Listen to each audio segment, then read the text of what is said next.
Penyidik Komisi Pemberantas Korupsi atau KPK melakukan penggeledahan di gedung DPRD Muara Enim terkait penyelidikan dugaan korupsi gratifikasi fee proyek anggaran 2019 yang dilakukan oleh 10 oknum anggota Dewan DPRD Muara Enim.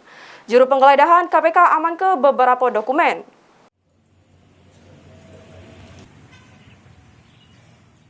Penggeledahan gedung DPRD Muara Enim ini dilakukan lebih kurang 15-20 penyidik dari KPK di beberapa ruangan gedung DPRD Kabupaten Muara Enim terkait dugaan kasus korupsi tindak pidana korupsi gratifikasi yang diduga dilakukan oleh 10 anggota Dewan DPRD Kabupaten Muara Enim.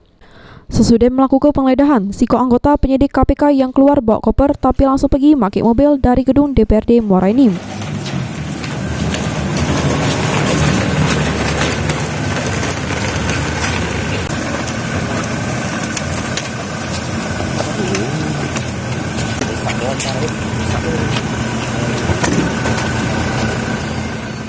Dari keterangan 10 anggota DPRD Muara Enim, penyidik KPK melakukan penggeledahan di ruang ketua anggota DPRD Muara Enim, ruang badan anggaran sama ruang komisi DPRD Muara Enim. Sampai ma ini menghormati proses hukum yang dilakukan oleh KPK sesuai dengan hukum yang berlaku. Ini bukan pemeriksaan, ini penggeledahan terkait dugaan tindak pidana korupsi gratifikasi terhadap 10 orang yang ditetapkan KPK sebagai tersangka. Ruang ketua, ruang banggar, ruang banmus, ruang komisi. Ada 10 item kalau tidak salah. 10 item.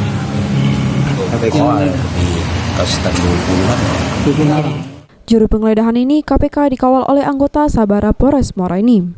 Sampai berita ini diturunkan, belum ada keterangan resmi dari DPRD Muara Enim terkait penggeledahan sama ditetapkannya 10 anggota DPRD Muara Enim. Mardiansyah, PAL TV.